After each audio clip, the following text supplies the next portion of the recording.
तो हो सकता है आपके दिमाग में सवाल हो, which share is best in banking sector. क्या अभी बैंकिंग, पब्लिक बैंकिंग बहुत चल रहा है, तो आप सोचते होंगे which public sector bank is best. हो सकता है आप सोचो कि भाई कितनी सारी बैंक है, उसमें से लिस्टेड कौन सी है, मुझे अगर निवेश करना है कौन सी बैंक में मैं निवेश करूं तो मुझे कंसिस्टेंसी मिल सकती है, मेरी वेल्थ क्रिएट हो सकती है दोस्तों, मुझे अच्छा एप्रिसिएशन मिल सकता है। आइए दोस्तों, इन सारी चीजों की जानकारी आज हम लेंगे पूरी बैंकिंग इंडस्ट्री के डेटा के साथ। मेरे ख्याल से दोस्तों ये डेटा देखने के बाद आपको कुछ और देखने की जरूरत नहीं पड़ेगी बैंकिंग में। रेडी हो?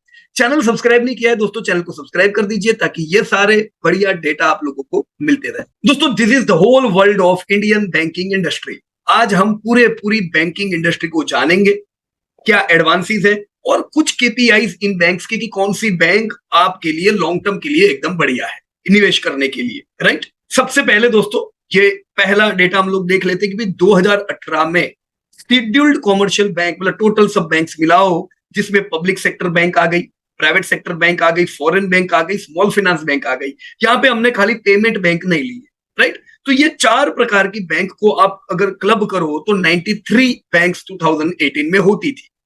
आज अगर हम देखें 2023 में, अभी जब हमारी बातचीत चल रही है दोस्तों, तो देयर आर टोटल 89 बैंक्स। तो ये बैंक्स कम कैसे हुई दोस्तों? पब्लिक सेक्टर को दोस्तों कंसोलिडेटेड किया गया। पब्लिक सेक्टर में दोस्तों 21 पब्लिक सेक्टर बैंक हुआ करती थी, जो अभी खाली 12 है। दूसरी बैंक्स को मर्ज कर दिया गया।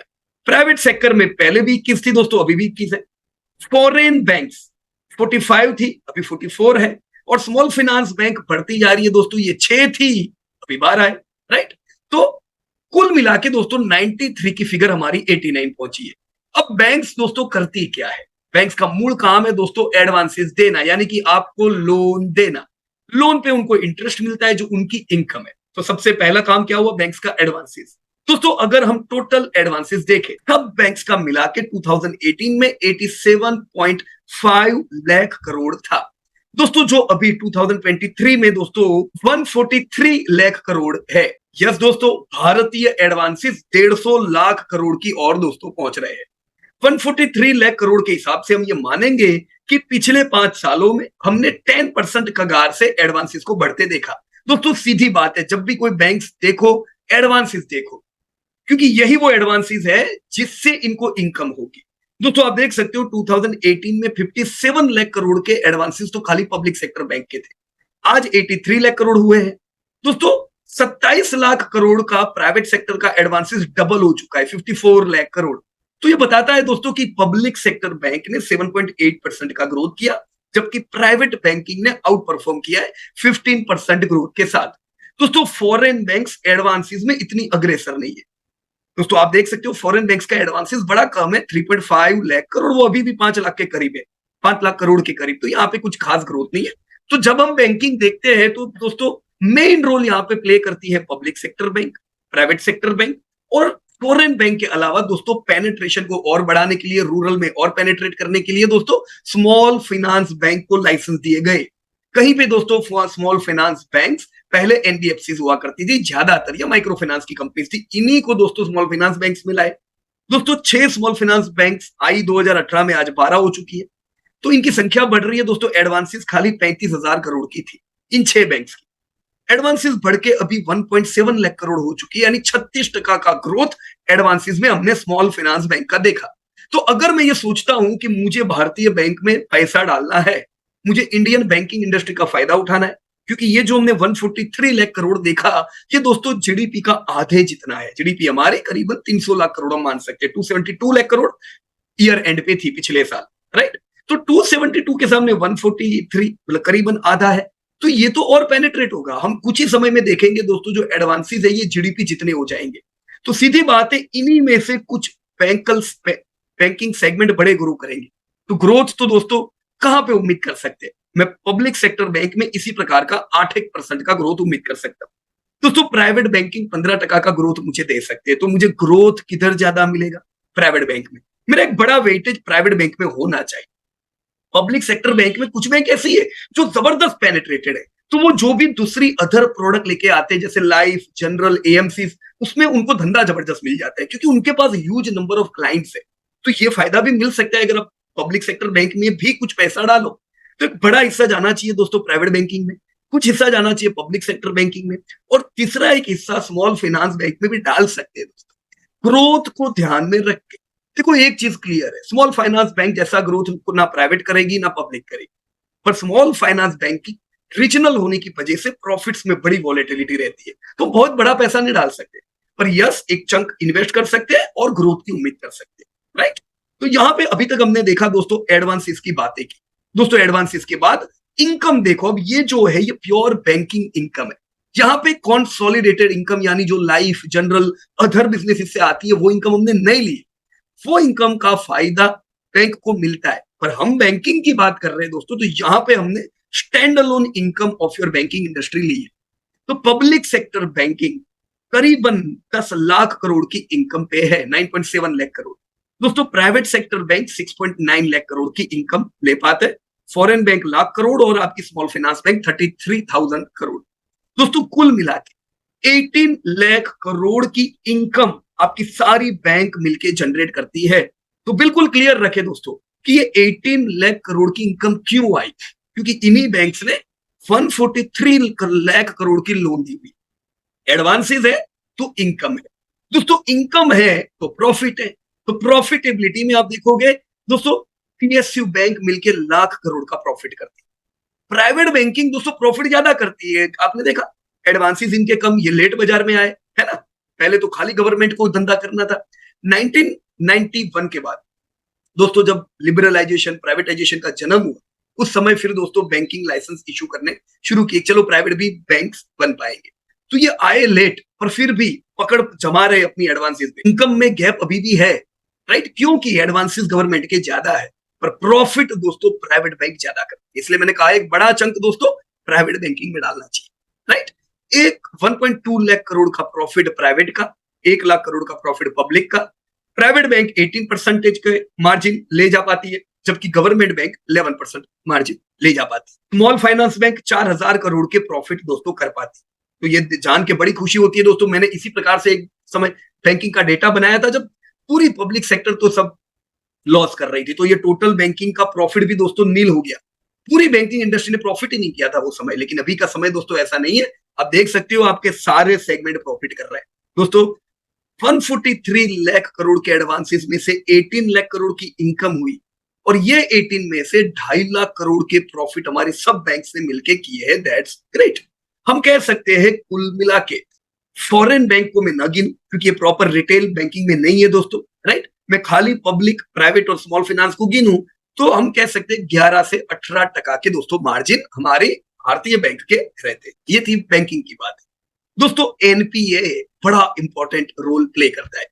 भाई आपने एडवांसेस तो दे दिए जैसे 82 लाख करोड़, पर अगर ज्यादा एनपीए हो रहे हैं दोस्तों, तो एनपीए यानी नॉन परफॉर्मिंग एसेट्स, जिनके दोस्तों इंस्टॉलमेंट्स बैंक के पास नहीं आते, तो दोस्तों वो एनपीए आपके प्रॉफिट को गिराते। एनपीए की वजह से बैंक्स को बड़े प्रोविजंस करने पड़ते हैं, प्रोविजन को हटाने के लिए दोस्तों और फंड इन्फ्यूज करना पड़ता है। तो ये सारी चीजें आप यानी शेयर होल्डर के लिए अच्छी नहीं है।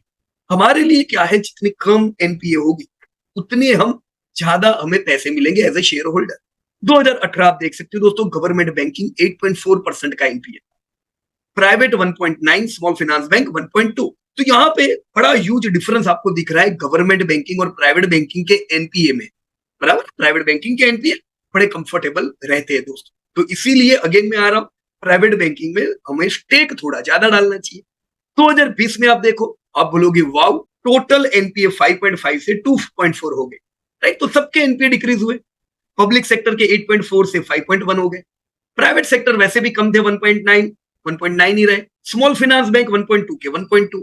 तो बड़े किसके एनपीए थे दोस्तों, गवर्नमेंट के, वो कम हुए। तो एनपीए में गिरावट हमने 2020 में कुछ देखी, 5.5 से 2.5 एनपीए आ चुके थे, और ये 2.5 भी दोस्तों ज्यादा थे।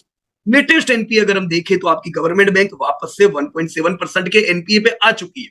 अब ये एनपीए आए कैसे, जरूरी नहीं है दोस्तों ये सब एनपीए क्लियर हुए होंगे दोस्तों। प्रमोटर जो स्टेक होल्डर बड़ा है कंपनी का, उसको भी काफी फंड इन्फ्यूज करना पड़ा होगा प्रोविजंस को हटाने के लिए। तो चलो एक जफा थी, जबरदस्त ह्यूज प्रोविजंस थे, वो निकले और एनपीए डाउन हुए 1.7। तो अभी हम कह सकते हैं दोस्तों कि गवर्नमेंट बैंक भी अच्छे एनपीए पे है, गवर्नमेंट बैंक के पास पैसे भी है, एनपीए भी कंफर्टेबल है, तो फ्यूचर में और एडवांसेस देने के लिए अब तैयार है दोस्तों। एनपीए ज्यादा हो, आप एडवांसेस ज्यादा एग्रेसिव नहीं कर सकते, राइट। प्राइवेट बैंक 1.9 से 0.9 आ, मेरी गलती है यहाँ पे, यहाँ 0.7 आएगा प्राइवेट स्मॉल फाइनेंस बैंक। या दोस्तों स्मॉल फाइनेंस बैंक के एनपीए वापस से बढ़े हुए दोस्तों, 0.7 के वापस से 1.2 हुए, राइट। क्यों? क्योंकि ये लोग जो एरिया में काम करते हैं वो एरिया में चैलेंजेस बड़े थे। कुल मिला के देखे तो दोस्तों एनपीए बैंकिंग के डिक्रीज हुए, 5.5 का 2.3, 2.3 का 0.8। तो ये हमें चित्र क्लियर कहता है कि भी एडवांसेस दे सकती है बैंक्स, एनपीए कंफर्टेबल। और हिस्टोरिकल सबसे बढ़िया एनपीए किसके रहते हैं दोस्तों? तो प्राइवेट बैंक को टॉप प्रायोरिटी देनी चाहिए क्वालिटी के लिए। ग्रोथ के लिए दोस्तों आपके स्मॉल फाइनेंस बैंक पे आप ध्यान कर सकते हो। फिर आता है दोस्तों क्रेडिट डिपॉजिट रेशियो। दोस्तों क्रेडिट डिपॉजिट रेशियो जनरली 80 से 90 के बीच में अच्छा रहता है। ये क्या है दोस्तों? बैंक ने जितनी क्रेडिट दी वो डिपॉजिट के मुकाबले कितनी थी? Credit deposit ratio. दोस्तों अगर मान लो ये 100 है, इसका मतलब कि हर वो 100 रुपया जो डिपॉजिटर ने बैंक में रखा है वो पूरे पूरे 100 पे लोन ली हुई है, ये पूरा 100 रिस्क पे है, कह सकते हैं कि नहीं, राइट। तो जनरली ये कहते हैं credit deposit ratio 80-90 is comfortable. जहां पे हम देख सकते हैं दोस्तों सारे कंफर्टेबल जोन पे है। पब्लिक सेक्टर 70 पे है, प्राइवेट सेक्टर 83 पे है, तो 83 इज नॉट बैड दोस्तों। अगर बहुत कम भी आपका क्रेडिट रेशियो, इसका मतलब आप क्रेडिट ही नहीं दे रहे हो, राइट। तो फिर कंपनी की इनकम भी कम होगी, वो भी अच्छी बात नहीं है। तो बहुत कम भी अच्छा नहीं, ज्यादा भी अच्छा नहीं, एनपीए जैसा नहीं है। एनपीए तो क्लियर है, जितना कम उतना ज्यादा अच्छा। पर क्रेडिट रेशियो के केस में 80 to 90 range is good range. यहाँ पे स्मॉल फाइनेंस बैंक अगर हम देखें तो दोस्तों यहाँ पे क्रेडिट ज्यादा है, 80-90 की रेंज से थोड़ी ज्यादा है, राइट। तो इनके पास डिपॉजिट्स जितनी है उसकी 95% ये क्रेडिट दे रहे हैं। ये थोड़ा रिस्क का मामला दोस्तों यहाँ पे हुआ, राइट। टोटल देखे दोस्तों तो 80.7 मतलब कंप्लीट कंफर्टेबल रेंज हुआ सब काम मिला। रिटर्न ऑन एसेट दोस्तों जितनी भी एसेट बैंक के पास हुई उस पे कितना रिटर्न पा रहे हैं दोस्तों? Public sector bank 0.8%, private 1.2, foreign 0.9, small finance bank 1.2। तो यहाँ पे प्राइवेट और स्मॉल फाइनेंस बैंक एक लीड कर रहे हैं रिटर्न ऑन एसेट में, राइट। मैं और आगे बढ़ू दोस्तों, रिटर्न ऑन इक्विटी, टोटल जो पैसा बैंक के पास है, डिपॉजिट का नहीं दोस्तों, इक्विटी का, राइट। टोटल इक्विटी के मुकाबले गवर्नमेंट बैंक 10.2% का ग्रोथ कर रही है, प्राइवेट बैंक 13.5 और आपकी स्मॉल फाइनेंस बैंक 13.8। तो स्मॉल फाइनेंस बैंक और प्राइवेट बैंक की रिटर्न ऑन इक्विटी दोस्तों अच्छी है, गवर्नमेंट बैंक की भी सुधर रही है दोस्तों, राइट। इन्हीं सबका मार्केट कैप देखे तो दोस्तों सबसे पहले हमने देखा कि एडवांसेस आपके पब्लिक सेक्टर बैंक के ज्यादा है, 82 लाख करोड़। पर फिर भी दोस्तों market cap public sector bank को 13 लाख करोड़ का मिलता है, जबकि कम एडवांसेस होने के बावजूद प्राइवेट सेक्टर बैंक का मार्केट कैप 32 लाख करोड़ है, तो डबल से भी ज्यादा है। ऐसा क्यों? क्योंकि दोस्तों प्राइवेट बैंक्स की प्रॉफिटेबिलिटी कंसिस्टेंट है और ग्रोथ प्राइवेट बैंक का बढ़िया है, राइट। तो इसीलिए अगेन वही पॉइंट आया दोस्तों, प्राइवेट में ज्यादा पैसा डालना चाहिए, राइट। फॉरेन बैंक का कोई मार्केट कैप नहीं हुआ क्योंकि ये लिस्टेड नहीं है। स्मॉल फाइनेंस बैंक देखो दोस्तों तो ये सब मिलके करीबन 90,000 करोड़ का इनको मार्केट कैप मिलता है। पूरी बैंकिंग टोटल लिस्टेड कंपनियों को टोटल करें तो दोस्तों 46 लाख करोड़ का मार्केट कैप आपके बैंकिंग के हिस्से जाता है। तो हम ये जरूर कह सकते हैं कि 350 लाख करोड़ का टोटल भारत का मार्केट कैप, उसमें करीबन 50 लाख करोड़ का आपका बैंकिंग का मार्केट कैप, तो एक ह्यूज जगह है दोस्तों। बैंकिंग पे ध्यान इसलिए देना चाहिए क्योंकि जैसे इकोनॉमी ग्रो करती है दोस्तों एक्सपांशन चाहिए, और एक्सपांशन में सपोर्ट मिलता है आपकी बैंक्स का, बैंक्स भी इकोनॉमी के साथ ग्रो करती है। तो ये हमने टोटल बैंकिंग देखा दोस्तों। हम एक बार पब्लिक सेक्टर बैंकिंग सारी देख लेते हैं दोस्तों। जैसा मैंने पहले आपको बताया कि पब्लिक सेक्टर बैंक 21 थी, राइट। ये सारा पूरा लिस्ट है और इनका मैंने आपको एडवांसेस भी दिया हुआ है। ये सब मिलके 57 लाख करोड़ के एडवांसेस देते थे, जिसमें लीडिंग थी आपकी एसबीआई 19 लाख करोड़ के एडवांसेस के साथ। फिर नंबर लगता था पंजाब नेशनल बैंक और बैंक ऑफ बड़ौदा, ये दोनों ही ऑलमोस्ट एक जितनी बैंक थी, तो दूसरे नंबर। अभी क्या हुआ दोस्तों 2023 में, यू कैन सी दोस्तों 2023 में ये सब बैंक्स को कंसोलिडेट करके अब खाली 12 बैंक्स दोस्तों यहाँ पे रखी है। तो बाकी की बैंक किधर गई दोस्तों? मर्ज हो गई। इसमें आईडीबीआई बैंक जो दोस्तों पब्लिक सेक्टर बैंक थी, ये बैंक में एनपीए बहुत बढ़ने के कारण ह्यूज फंडिंग की जरूरत पड़ी थी और वो फंडिंग एलआईसी ने किया। तो आईडीबीआई बैंक यहां से ट्रांसफर होगी दोस्तों प्राइवेट बैंक की। तो टोटल 21 में से एक बैंक गवर्नमेंट सेक्टर से प्राइवेट में गई, बाकी 20 में से दोस्तों अभी कितनी बैंक बची? टोटल 12 बैंक को मर्ज करके अब ये हुई आपकी latest public sector banking industry. दोस्तों आप देख सकते हो सबसे इंपॉर्टेंट एडवांसेस दोस्तों एसबीआई के 32 लाख करोड़ के हैं, यानी पूरा 82 लाख करोड़ का अगर हम सब गवर्नमेंट बैंक का एडवांस देखें उसमें 32 लाख करोड़ तो ये अकेला देता है, तो ये तो बहुत बड़ा शेयर हुआ दोस्तों, है ना। तो हम ये कह सकते हैं एसबीआई इज नंबर 1 बैंक। ये हम स्टैंड अलोन बैंक की बात कर रहे हैं, इनके लाइफ ना जनरल ना वो सब धंधे की नहीं, खाली बैंकिंग देखे तो भी एसबीआई के नजदीक भी कोई बैंक नहीं आ सकता। बैंक ऑफ बड़ौदा दूसरे नंबर पे, पीएनबी तीसरे और चौथे पे कैनेडा बैंक। तो ये दोनों बैंक का सिमिलर धंधा है। हम ये भी कह सकते हैं union bank, Canada bank, Punjab bank, ये तीनों एक जितनी, थोड़ी ज्यादा बीओबी पर सबसे बड़ी एसबीआई। तो दोस्तों धंधा नंबर 1 पब्लिक सेक्टर में कौन करता है? एसबीआई करता है। इनकम इसीलिए इनको ज्यादा मिलती है, again this is stand alone income. दोस्तों प्रॉपर बैंकिंग से 3.7 लाख करोड़ का दोस्तों टोटल इनकम एसबीआई के पास आई और एसबीआई ने टोटल 50,000 करोड़ का दोस्तों प्रॉफिट किया। Again I will like to remind you दोस्तों, हमने यहाँ पे life insurance, general insurance, AMC ना क्रेडिट कार्ड ना ये सब इंक्लूड नहीं किया है। This is a standalone business. Real SBI को दोस्तों लाइफ में भी नंबर 1, एएमसी में नंबर 1 है, जनरल में दोस्तों बहुत अच्छा कर रहे हैं। तो ज्यादातर सेगमेंट में दोस्तों एसबीआई इज डूइंग वेल। तो एसबीआई को थम्स अप मिलना चाहिए। मैं कह सकता हूं कि मैं 8% से उम्मीद करूंगा पब्लिक सेक्टर बैंक्स के ग्रोथ को, पर एसबीआई को मैं ज्यादा ग्रोथ की उम्मीद करूंगा क्योंकि इनकी ये सब कंपनी भी बढ़िया परफॉर्म कर रही है। ये जो यहाँ पे दोस्तों आप 50,000 करोड़ का प्रॉफिट देख रहे हो दोस्तों, ये भारत की दूसरे नंबर की कंपनी है जो 50,000 करोड़ पे पहुंची, तो ये तो शान लेने लायक चीज है। सबसे पहली रिलायंस, दूसरे नंबर पे SBI, so that's great. Alright दोस्तों, मार्जिन भी अब सारी बैंक्स के धीमे धीमे पकड़ में आ रहे हैं, राइट, पर जो लीडिंग है उसके ही मार्जिन सबसे अच्छे है, ये हमको मानना पड़ेगा, राइट। तो मार्जिन में कोई कमी नहीं है दोस्तों। एनपीए दोस्तों 2018 में ये पूरे लिस्ट में सबसे कम थे दोस्तों इंडियन बैंक। एसबीआई, पीओबी इनके भी कंफर्टेबल थे, पर कुछ बैंक्स थे जिनके भयंकर एनपीए थे। जैसे आप इंडियन ओवरसीज बैंक देख सकते हो 15%, central bank 11%, bank of Maharashtra 11%, UCO bank 13%, right. 2020 में भी कंफर्टेबल किसके थे? Indian bank, SBI, BOB, right. तो ये कुछ बैंक्स थी जो 2018 में भी अच्छी थी, 2020 में भी अच्छी और 2023 में भी ये अच्छी है। तो खाली एक साल के एनपीए देख के अट्रैक्ट नहीं हो जाने का। मैंने आपको 3 अलग अलग समय मर्यादा इसलिए दी है ताकि हम पूरी हिस्ट्री देखें भी कब किसने धोखा दिया है। मेरे हिसाब से एसबीआई पूरी हिस्टोरिकल अगर इनके एनपीए देखे तो बाकी गवर्नमेंट बैंक से इन्होंने अच्छा मेंटेन किया है। दोस्तों क्रेडिट डिपॉजिट रेशियो जो मैंने बताया 80 to 90 की रेंज में होना चाहिए। अब ये तो इनका है नहीं, पर जहां पे एसबीआई, बीओबी इन दोनों का बाकी से ज्यादा अच्छा है। देखो बहुत कम है, जैसे सेंट्रल बैंक का 56, तो ये भी फिर अच्छा नहीं है। आप एडवांसेस नहीं दोगे तो फिर आपको धंधा भी नहीं होने वाला है, आप खाली डिपॉजिट लेने के लिए हो नहीं, जैसे यूको बैंक काफी कम है, राइट। तो कंफर्टेबल कौन हुआ दोस्तों? SBI, bank of Baroda. Return on asset भी इसलिए आप देखोगे दोस्तों इन्हीं की सबसे अच्छी है, एसबीआई, बीओबी लीडिंग में। रिटर्न ऑन इक्विटी दोस्तों again yes your SBI is having leading return on equity. इसीलिए ये पूरा जो गवर्नमेंट का वर्ल्ड है ये सबको मिलता होगा 13 लाख करोड़ का मार्केट कैप, पर आधा मार्केट कैप इकलौते एसबीआई के हिस्से में जाता है। आप देख सकते हो एडवांसेस आधे नहीं, आधे से कम है, पर मार्केट कैप दोस्तों करीबन आधा मिलता है एसबीआई को। तो एसबीआई को थम्स अप जाना चाहिए। यस दोस्तों, एसबीआई में निवेश कर सकते हैं। अगर मैं सोचता हूं मुझे गवर्नमेंट बैंक में निवेश करना है तो मेरी प्रायोरिटी क्या होनी चाहिए? यस, ये वो बैंक है जिन्होंने बुरे समय में सपोर्ट किया। आगे समय में अगर बैंकिंग ग्रो करेगी दोस्तों, सब अच्छा रहेगा, एसबीआई उसमें सबसे अच्छा परफॉर्म कर सकती है। This was something about your public sector bank. दोस्तों ये जो मैंने बातें आपको यहाँ फंडामेंटल्स की, अगर आप चार्ट भी देखो, प्राइस वाइज देखो, तो एसबीआई ही वो बैंक है जिसने सबसे पहले ब्रेकआउट दिया था। अभी बाकी सब बैंक्स आईपीओ के दाम पे आ चुकी थी दोस्तों कोविड के समय पे, ह्यूज करेक्शन रहा। बीओबी पुराने हाई पे आई है, पर एसबीआई दोस्तों पुराना हाई 2 साल पहले तोड़ के निकल चुकी है। क्यों? ये ज्यादा अच्छी है। तो कुछ लोग सोचते हैं वो चल गई है, मैं वो लूंगा जो नहीं चल रही है। तो आप वो लोगे जो नहीं चली है, वो तो फिर घटिया ही बैंक हाथ में आएगी। ये सोच के नहीं निवेश करने का दोस्तों, बेस्ट बैंक में रहो। So now allow me to move towards private sector banking.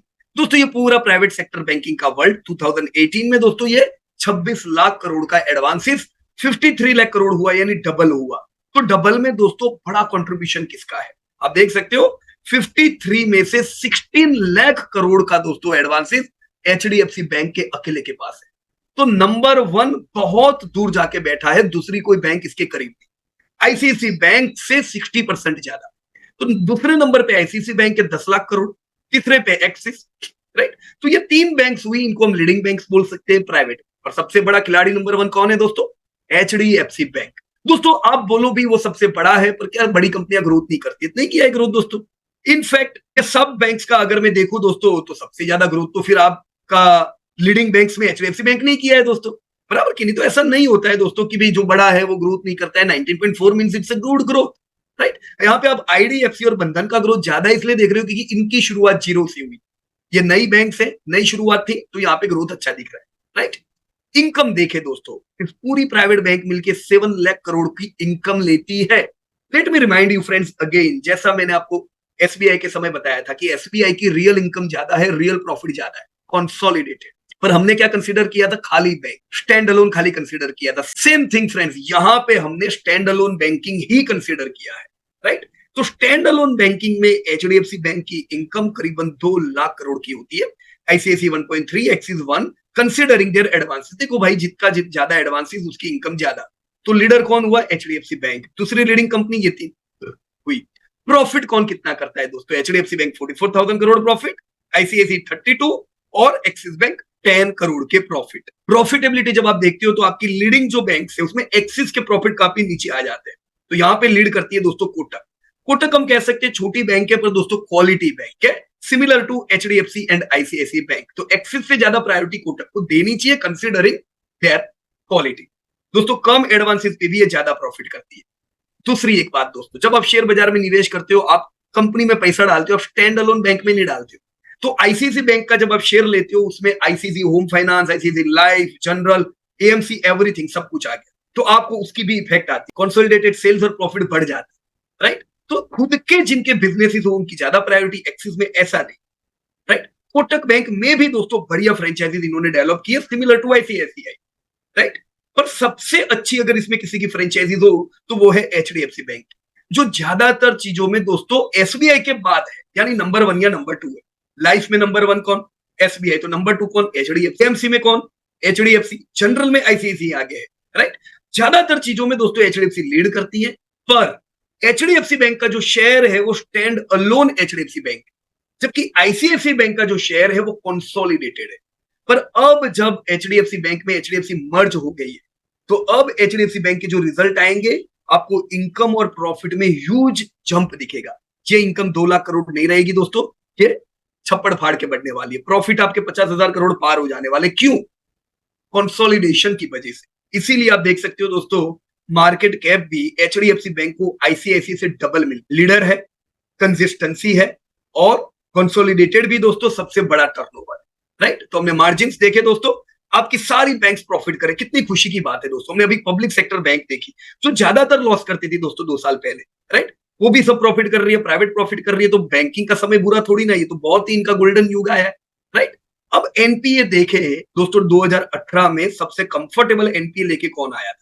HDFC bank was the most comfortable NPA. वो समय पे दोस्तों आप देख सकते हो, जैसे आईडीबीआई 17% एनपीए थी, ये इस समय पे गवर्नमेंट थी, पब्लिक सेक्टर थी, पर इसको कन्वर्ट कर दिया प्राइवेट में, क्योंकि एलआईसी अब बड़ा स्टेक होल्डर हुआ, तो गवर्नमेंट तो हुई नहीं, राइट? तो बड़े बुरे एनपीए। इनके साथ आप देख सकते हो दूसरी प्राइवेट के भी एनपीए बुरे थे, जैसे आईसीआईसी बैंक 5.4 पूरे एनपीए हुए, Jammu Kashmir 4.9, City Union Bank 4.5, this all are not good NPAs. Lakshmi Vilas bank 5.7, ये सब बुरे एनपीए थे, राइट? तो ये सब स्ट्रगल कर रहे थे। 2020 में आप देखो दोस्तों, तो ओवरऑल एनपीए तो एक जितने रहे, पर कुछ जो बुरे थे वहां पे दोस्तों इंप्रूवमेंट आया। जैसे आईसीआईसी बैंक के एनपीए 5.4 से सुधर के 1.5% आ गए, राइट? देखो, गवर्नमेंट बैंक में भी ऐसा हुआ, इंप्रूवमेंट आया, प्राइवेट में भी इंप्रूवमेंट आया, राइट? तो कोई एक साल के डिसीजन लेके डिसीजन नहीं लेने का, ये अच्छा। बुरा समय में भी देखो कि बुरे समय में तुम कैसा परफॉर्म कर रहे थे। यही समय दोस्तों लक्ष्मी विलास बैंक 10% एनपीए जो बहुत बुरा हाल।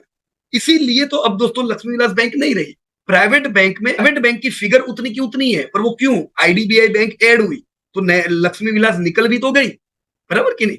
All right. तो अब तक जो डेटा देखा दोस्तों, एडवांसेस में लीड करता है एचडीएफसी बैंक, मार्जिन में लीडर है आपके एचडीएफसी, आईसीआईसी, कोटक। एनपीए देखो, एचडीएफसी बैंक बिल्कुल फेवरेबल, यहाँ पे दोस्तों कोटक भी लीड करता है एनपीए में, अच्छे एनपीए इनके रहे हैं, राइट? क्रेडिट डिपॉजिट रेशियो जो मैंने आपको 80 to 90 की कंफर्टेबल रेंज बताई थी, तो आप देख सकते हो ज्यादातर आपकी बैंक्स वही रेंज में है। यस बैंक वो रेंज में नहीं है दोस्तों, क्योंकि बड़े प्रॉब्लम में फंसी थी। आप देख सकते हो 5% के इनके एनपीए थे, जब ज्यादातर बैंक के 1 या 1.5% थे, राइट? तो बुरे एनपीए, प्रॉब्लम में आ गई यस बैंक, और यहाँ पे सब दूसरी बैंक को मिलकर पैसा डालना पड़ा, तो डिपॉजिट दोस्तों निकल जाएगी। राइट। तो डिपॉजिट कम हुई जिसकी वजह से दोस्तों ये रेशियो कंफर्टेबल नहीं रहा। आईडीएफसी बैंक भी दोस्तों 105, this is not comfortable credit deposit ratio. बाकी ज्यादातर बैंक आप देखोगे दोस्तों बिल्कुल कंफर्टेबल। रिटर्न ऑन एसेट्स दोस्तों, रिटर्न ऑन एसेट्स दोस्तों एचडीएफसी बैंक, आईसीआईसी, कोटक जो लीडिंग बैंक है उनमें इन सबके अच्छे, एक्सिस के अच्छे नहीं है। रिटर्न ऑन इक्विटी भी एचडीएफसी आईसीआईसी के अच्छे है, एक्सिस के अच्छे नहीं, राइट।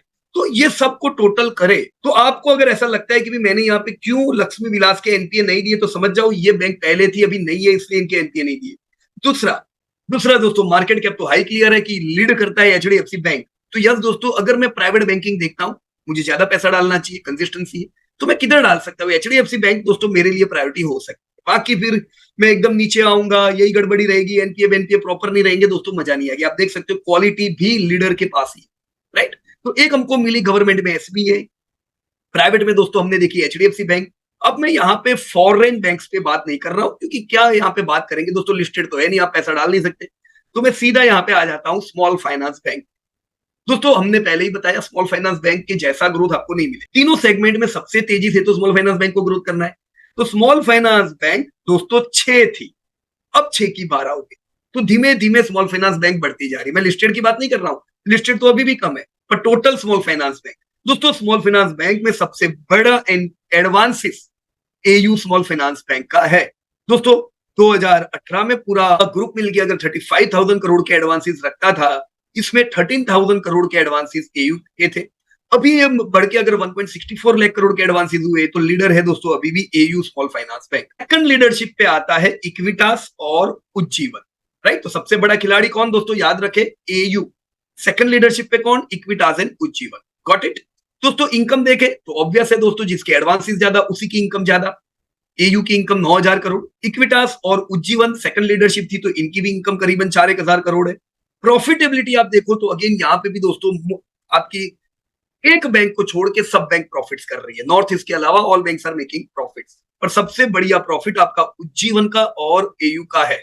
तो जब हम प्रॉफिटेबिलिटी पे आए दोस्तों, एक लीडर यहां से निकल गया, इक्विटास आउट हो गया क्योंकि इनकी प्रॉफिटेबिलिटी इतनी बढ़िया नहीं है, मार्जिन कम है। आप देख सकते हो एयू, मैं इसको लीडर गिन रहा हूं, 15% मार्जिन, उज्जीवन और बढ़िया मार्जिन 23%, पर इक्विटास के कम मार्जिन है। अब ऐसा क्यों है ये देखने के लिए हम और एनपीए पे जा रहे हैं दोस्तों। 2018 की मैंने एनपीए दी है दोस्तों, मोस्ट कंफर्टेबल एनपीए आपके उज्जीवन की। हम किसमें बात कर रहे हैं दोस्तों, लीडिंग कंपनी में। लीडिंग तो एयू है, एयू की 1.3 थी पर उज्जीवन की 0.7, तो ये तो बड़ी कंफर्टेबल हुई।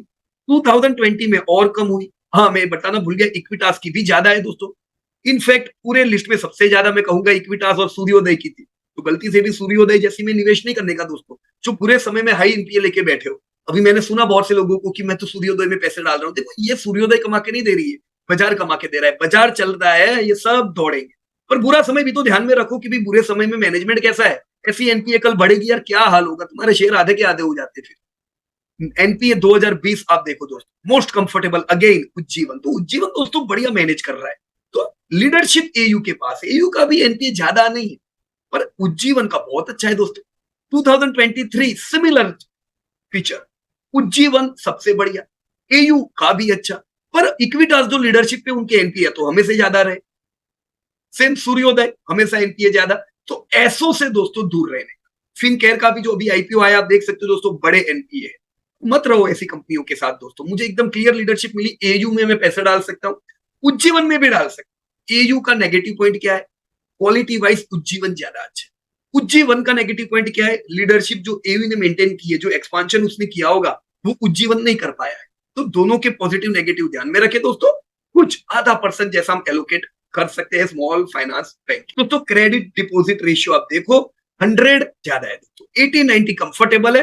तो ज्यादातर ये तो सब कंफर्टेबल रेंज के ऊपर ही है, पर सबसे कंफर्टेबल कौन है दोस्तों, लीडर में एयू 84, इक्विटास 102। तो देखो ये रिस्क हुआ।